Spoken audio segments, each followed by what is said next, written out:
and welcome back to Real Opinions. It's currently nearly 7:30 in the morning.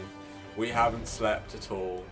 We've just been to the midnight screening premiere in Southampton of Age of Ultron. You can tell we've been up all night. Avengers Age of Ultron. Avengers Age of Ultron, the second Avengers film. Yeah. Number 2. Electric Boogaloo. Avengers the second. Avengers Part 2.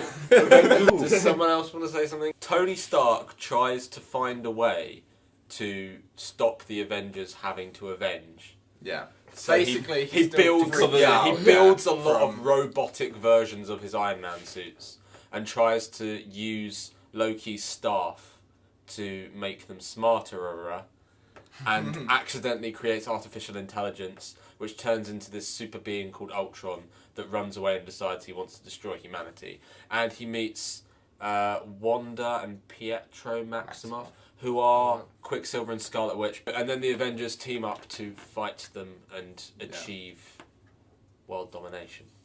Wait, the Avengers are Restore balance to the universe. Defend against world domination. I thought the balance was pretty good, to be honest. Considering they tried to fit so many people. And they added So more many people. characters. It worked well. Yeah, everyone gets their own turn. Everyone seems to have their own arc, and even Thor, even though his arc is so pointless and doesn't really fit and could just kind of be cut straight out the film and wouldn't really matter. But Thor's for the obviously for the Phase 3 building, they're going, Yeah, guys, come on, we've got Guardians going on now, we've got Thor, what's going on? Yeah. There's more than just Earth, blah blah. But I think one of the people we were all talking, the person that probably gets the most beefed up role from last time is Hawkeye. Definitely. Biggest surprise, arguably. Yeah, because he spent the entire of the last film basically not himself, and so to make up for it, we get, because he's, of all of them, he's probably the only person from the main group that's never really had any kind of development, because even Black Widow has had Captain America and Iron Man 2 as well as a lot of the Avengers to actually kind of develop her, but he's never really had that shot, and this film does use a lot of its time for that. Not just that, not only does he get the development, but he also gets some of the best parts. Yeah, and some of the best lines. He has some really great action sequences, and I think he has probably the best line of the film. I'm not going to spoil it. Yeah. But as well as that, Bruce Banner gets a bit more this time. He gets a lot more. Quite a big emotional arc. Yeah. I think he gets a lot more. Yeah, last time he basically just shows up to be the Hulk. He doesn't get that much. A lot of people have really enjoyed it because a lot of people were saying that Avengers 1 was the best Hulk. Oh yeah, no, yet. he's really good in it. Yeah. But here they develop him as a character. Yeah, he That's gets more time as being and the consequence of Okay. Also, what you were saying as well, everyone does still get from the core group. Everyone still gets their moment to shine. They all do their thing. They all do their thing, and they all work quite well as a group now. There's a lot of emphasis in the action sequences on the cooperation and when Thor will hammer Captain America's shield into someone, it's these complex moves that sort of string together everyone's abilities. The chemistry is all there that helps fit it together. Both in terms of the action and the in terms of the quips and stuff. Yeah, and one of the things we were saying was the intro sequence, it does the kind of comic book thing is it picks it up as they're a team, they're cohesive, they've worked, they've gone on some missions whilst we've been away, they've beaten up some arms dealers and stuff like that. And that's why it's nice because it's never nice, seen it before as well. Yeah. It's nice to see them at their most streamlined before it all gets pulled apart, obviously, because it's a film. And then as well as them, there are all the new additions. So should we start with We'll start with them all. Yeah, do you want to start with Maximoff? Because they're introduced quite near the start, and they are right from the beginning. Yeah. Two of Hollywood's most beautiful actors at present. I think they've done good casting there. Aaron Taylor Johnson and Elizabeth Olsen. Yeah. Should we start with Quicksilver because he's already obviously appeared in a film last year. X-Men Days of Future Past. And so there was a lot of I personally felt quite skeptical of going into this because I thought they did such a good job with Quicksilver before, and this time the talk of him being a very different character in the Marvel universe as quite an angsty person. He's not that different. I don't think he's that different. He's got an accent. But he's still got a cheeky sense of humour and all those things. He's not as cheeky as He's not as cheeky, no. But he's cheeky in a different way.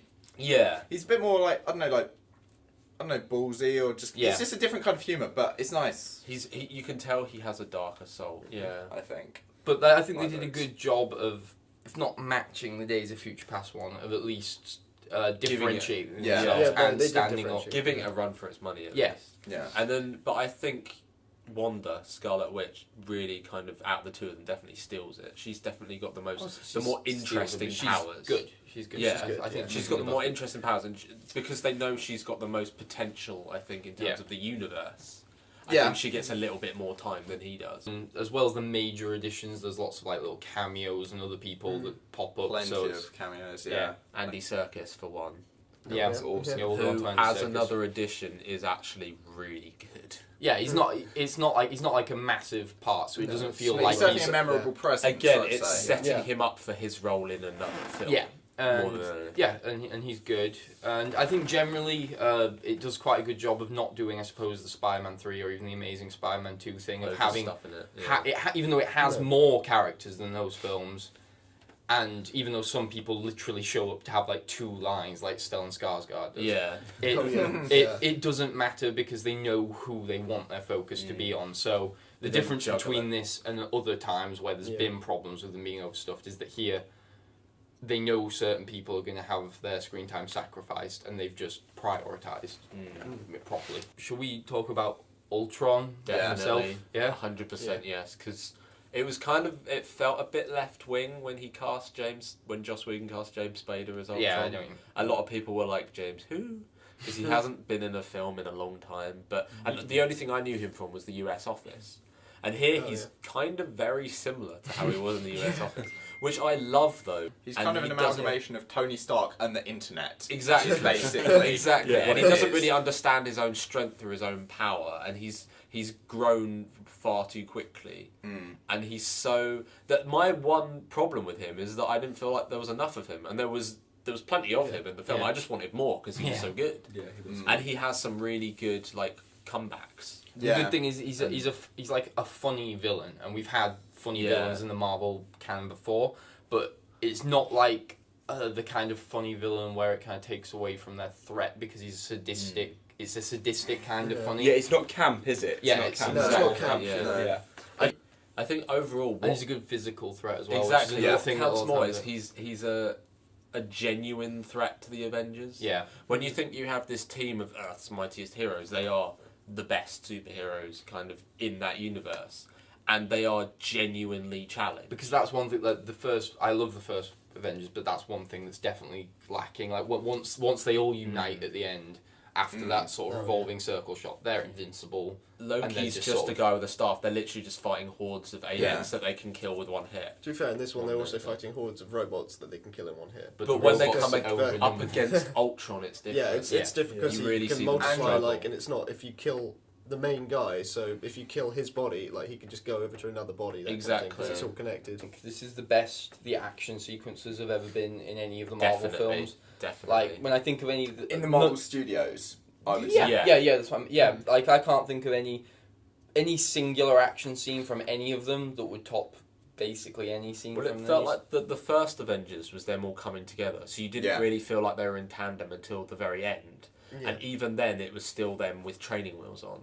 Whereas this, right from the word go, they're an experienced team, and you get to experience that all the way through, which is actually properly lovely to watch. Yeah. Because they work off each other so well. And they kind of, like you were saying, there's that one shot in the first film that everyone loves, where it's the long tracking shot where it goes from all of them, and I think they knew everyone loved it and went, let's do loads of them, and that's fine because they're really cool, and they do it so many times. There's so many It literally starts off with one. It's the most fun I think I've had in a Marvel movie. I mean, Guardians aside, within the whole Avengers working of things, at least since the first one, if not ever.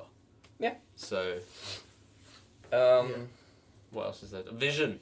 How have we not mentioned Vision?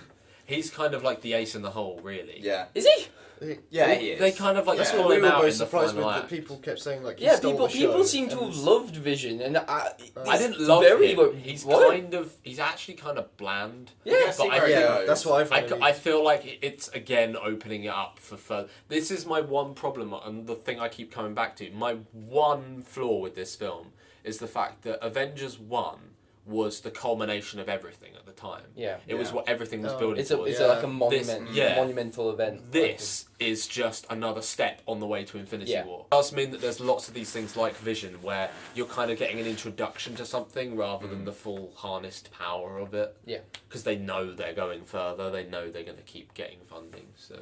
But yeah, I think I agree with you in the sense that, like, the first one, basically it's Star Wars for our generation, or the generation a bit below us. Comic book generation, and definitely. It's a very important film, whether you like it or not, because it's changed the way that they make these kind of films. It's the third highest grossing film ever. Yeah, and like when the first one had that shot where you saw them all together in a circle, that was like a whoa moment. Yeah. And whilst this one, in a lot of ways, I felt like it improves on that on the first film. Yeah. In its intrinsic elements, it doesn't kind of have that same kind of like feel because it's not not the first one, which isn't its fault. But I think we should give it credit where credit's due, that it pulled it off again. Oh yeah, like without being repetitive. I would say there was a drop in quality. How do you make a sequel to one of the biggest films ever made? It's so difficult, and they go a little bit of the way to kind of set up Black Panther. But if you didn't know the Black Panther character, you'd have no it would go over your head. Yeah. Which is fine because it's not alienating. It's there for those who know, but it won't be confusing. That's an for those interesting who don't. point, actually, because there was a lot of this, because there are so many characters. I felt like I was following all of it because I knew where it was going. I think people would have that much of a problem. I mean, James, I know James. I've got no kind of connection. It wasn't problematic for me. I mean, like, I felt, I said this to you guys afterwards, that like I feel like Hulk is a lesser character, but because they're all kind of put together, you can accept it. I can accept it, and I think they do work as standalone characters, especially the way it looks into their past through these premonition things. I think that works well in giving them a kind of role in this as a standalone film, definitely. Yeah. As someone who's not a big superhero film fan, I felt that the dialogue was like one of the main things that made this quite accessible for me. Yeah, and so it's self-aware and like it constantly. If you're ever getting like overwhelmed by all the MacGuffins, because there's a few, and there's a few subplots, and there's like what's going on with Thor at home and all that. Like they're everyone's like constantly talking about how overwhelming and ridiculous it is. Again, that makes it better for someone who doesn't like those kind of films, because it's kind of it's aware of its silliness and stuff. Yeah. And actually, again with the dialogue, some of the more toned down scenes, and I think the toned down scenes were a lot more impressive than in the first film, because I actually think the dialogue is better in this film. Like, memorable scene for me is the party scene, which these guys found really funny because with all these massive action scenes going on. But some of the dialogue is brilliant, isn't it? It's just the fact that we came out of this massive, like, $250 million mega blockbuster, which is like 95% action sequences, and the first thing James says is, I think my favourite bits were the really understated scenes, like the party sequence.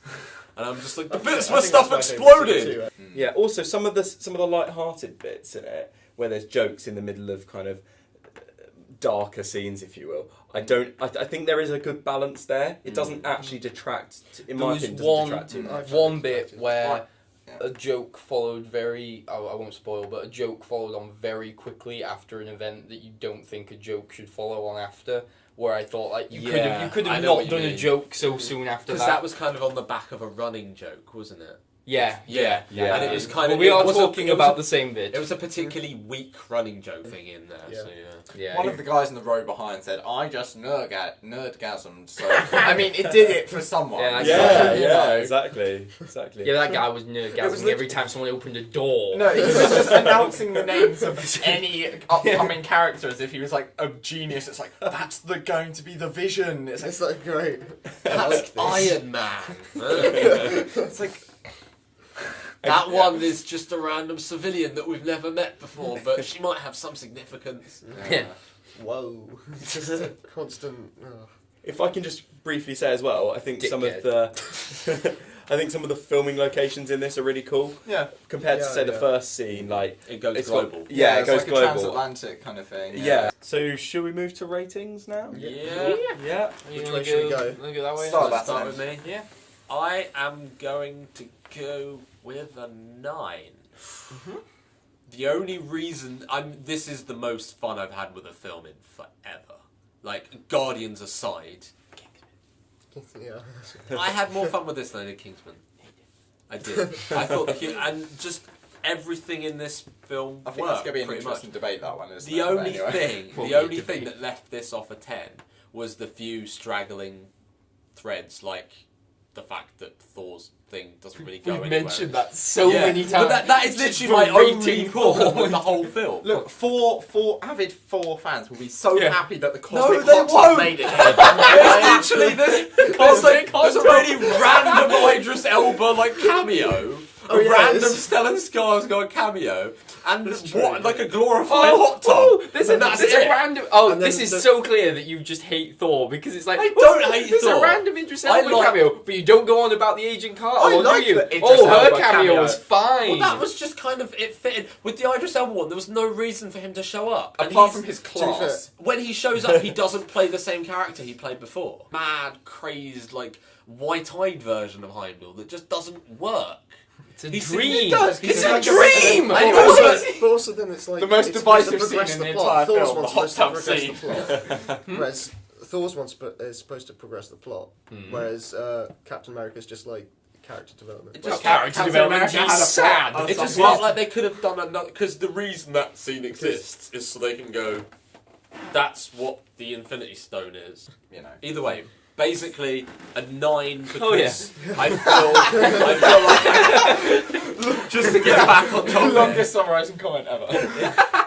We dragged you off topic. To be So fair. sorry. Do you like that bit with Thor? Or? It's a 9 only because of that Because of one Thor. random Loses bit it with with Thor. Thor. Otherwise, it's bloody perfect and fucking perfect and the most fun thing. Language. Well, not ever, but Is it Alright. So cut out Thor, and then it would have been a 10. Don't cut out Thor. Just cut out that one scene where he goes and just sits in a hot tub for a little while. Yeah. So cut out Thor's scene, and it would be a 10. Just Okay, replace James, what's your rating? Well, okay. Before I smother the motherfucker. I don't think you'll hate me as much as you want to hate me. Okay. I really want to hate So, I would say that this is 6 out of 10. I would say that this is 6 out of 10. Based on how much I enjoyed it, etc., etc. But I'm going to say 7 out of 10 because if I quite liked it and found it quite accessible, given that I really do not tend to like films like this, I think it deserves a 7. So from me, Go. Yeah, so I think I would. You might have to smother him too now. Jack, don't make me do the same. Let this be a lesson. We're only allowed what one you made bit me per do. season, okay? Okay. We can't afford another actor. We'll have to recast. Actor. Is this a prologue then? This is our universe building bit. You know? Oh yeah, this is the. This is our Reel of This This Fortune. is is us sowing this the is our- seeds for phase 3. Right. I was gonna go with 7/8, just because He's already said /8, so you don't smother him too. This is not a dictatorship. Just want to put that out there. just because what you said with the Thor scenes and also a couple other small scenes that I felt a bit unnecessary or just random, and then also I didn't like the humour going towards the second half. Not because I didn't like the humour, but just because it seemed weirdly placed in some scenes, Yeah, it was yeah, in the a bit middle too of them much at doing times. something where they should really be concentrating and not doing I get remarks that, yeah. or just stuff where you said it sounds inappropriate. Wrong Yeah, franchise. I'm gonna go 9 as well. So you have to smother me. Wise choice. As you know, I went in with a giddy fanboy, and it pretty much lived up to my expectations entirely. I do feel like there was just the odd part where I felt like it could have slowed down a little. It does And move at a yeah. million miles an hour. and considering that it does keep moving all the time, there's loads of action sequences. That's great. I just felt like there were certain elements that either needed to be cut out or developed, and seeing as it's already quite long, probably cut out. But it did so much right, and I love the Whedon. Obviously, I love Whedon's writing, and I love the proper comic book feel, like you said, and the scale of the whole thing, and it's probably the most fun I've had since Kingsman, if that helps. Since Kingsman. Kingsman was a lot of fun. Me. I came out of this film feeling like it was a bit of a 7 out of 10 film. I was a little bit worried. However, having talked through, I think I'm actually going to give this one an 8 because of... Not because of Ben, not Ben, because talking through it, there are a lot of things that are actually quite big achievements. I don't think people that like Avengers will be disappointed with this. No. Definitely not. No, And definitely I feel not. like I'm happy that if we're this tired and this angry at each other and this fed up, I'm happy that it's for this film. And not that we've particularly managed to fed up record, anymore. and it's not for the town that dreaded sundown. Until phase 3, motherfuckers! Well, we've literally Wow, been you're together now tired. for 9 hours. Oh god. And Patience is wearing thin. I'm hungry. He's breathing. He's not I'm even very- good at this. Don't point this. No, he's dead. Don't break okay? the fourth wall. He's not coming back. Okay, this is what happens when. I actually don't know what he did now. We're so tired. He gave We're it a 7 out of 10. No, it wasn't even because he gave it a 7 out of 10. It's fair enough. He's not into superhero films. It's fine. But Doesn't look fine. Yeah. Yeah. From all of us here at Real Opinions, thank you for watching. We're going to go to sleep.